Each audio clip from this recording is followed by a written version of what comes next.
Hyundai Eon. Pagpatay ang AC, runs better. Pero pagbukas ang AC, parang hirap na hirap. Well, I think most of the cars are like that. But not Hyundai Eon. Medyo mas hirap talaga siya. You can really feel the difference. Maybe because of the limited horsepower that a Hyundai Eon have. 55 horsepower with an 800cc engine. What do you expect? Samahan mo ng AC, di lalo na nahirapan yung makina niya.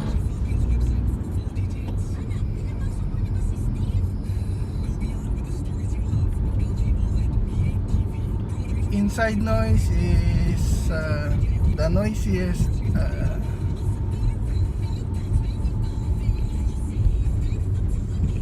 cabin ba ang tawag doon na, well, based on my experiences, I used to drive a Toyota Vios. Acceptable, well, it has a very good noise insulation.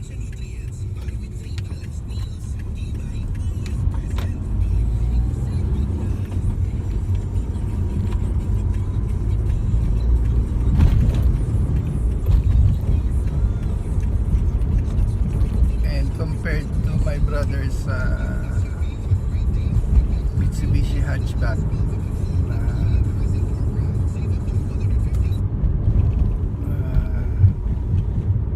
Mirage, not only it has a better sound insulation or noise insulation, but maybe because the body is heavier and the shocks are better. But compared to a jeepney and sa mga bus, it has a better, mas maganda, mas okay ng ingay dito sa loob ng Hyundai Eon. Patugtugan na lang ng music para hindi ganong marinig yung outside noise. But then again, outside noise are important din, so you can, well, for safety purposes, I guess. Siyempre, para marinig mo yung mga motor na sumisingit or nagbubusina na hello, may motor dito, at ganun din yung mga ibang sasakyan na bumubusina to tell you na nandoon sila sa tabi mo or sisingit or whatever.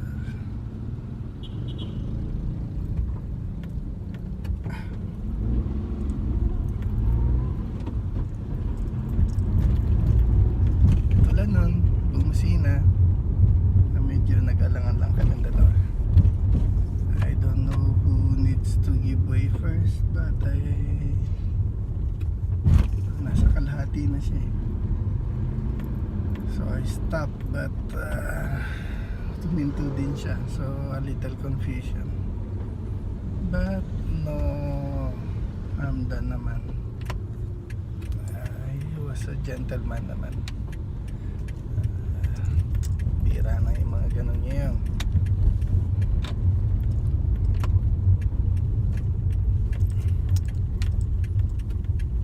So that is my short review of the Hyundai Eon. Well, power, don't be looking for a power sa Hyundai Eon. Hyundai Eon is for city driving, just enough. But for me, Hyundai is for EDSA driving. If you're a Filipino and you live here in the Philippines, you know what I mean by that. It's always traffic.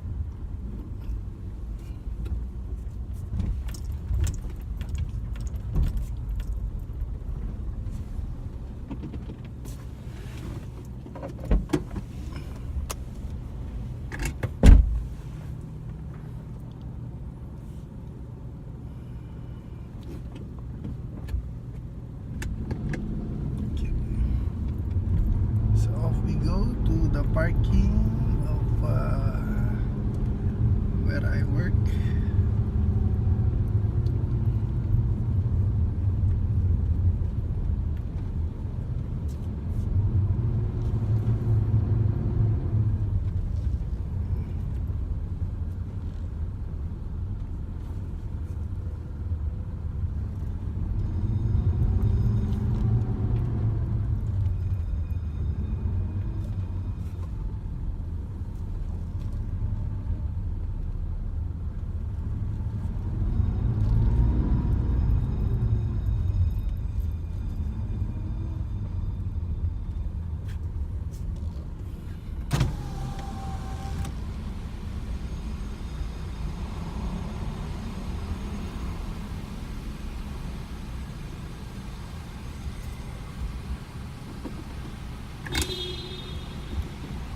So is it a good buy to is it a good buy for a Hyundai Eon? Well, of course, for me, well, tipid sa gas and easy to maintain. Well, it's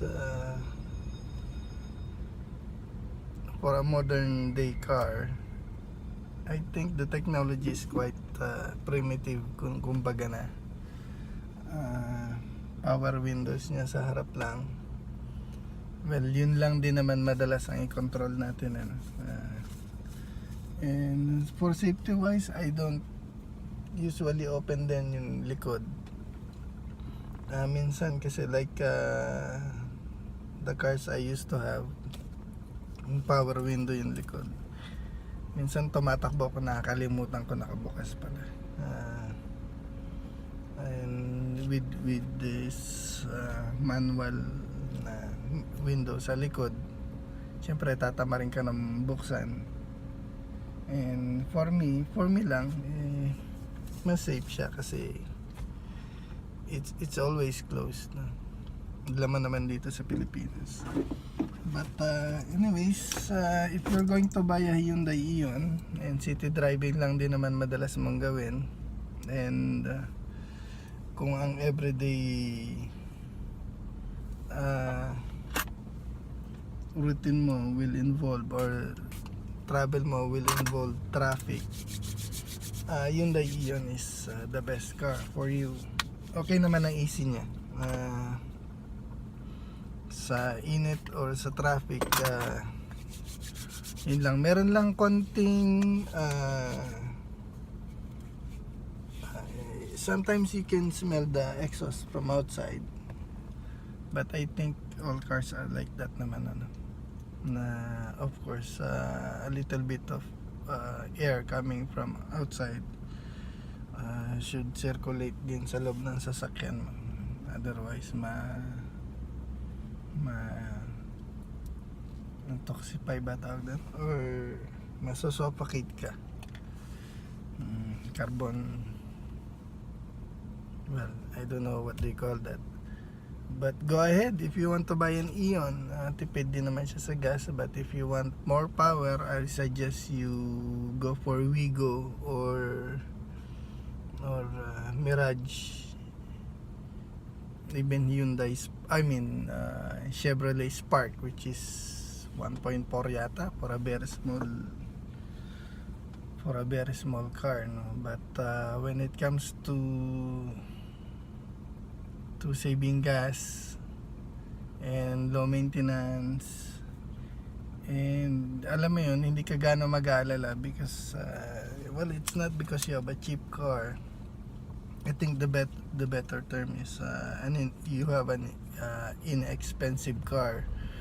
So Hyundai Eon is for me, it fits my budget, my lifestyle. I seldom go out of town, but nadala ko naman to sa Quezon Province, and no problem naman, wala ngang hintuan walang stopover. Well, it's not that far from Makati to Quezon Province, and that's it. Again, siguro dito ka natatapusin. Maraming salamat sa panonood, and God bless.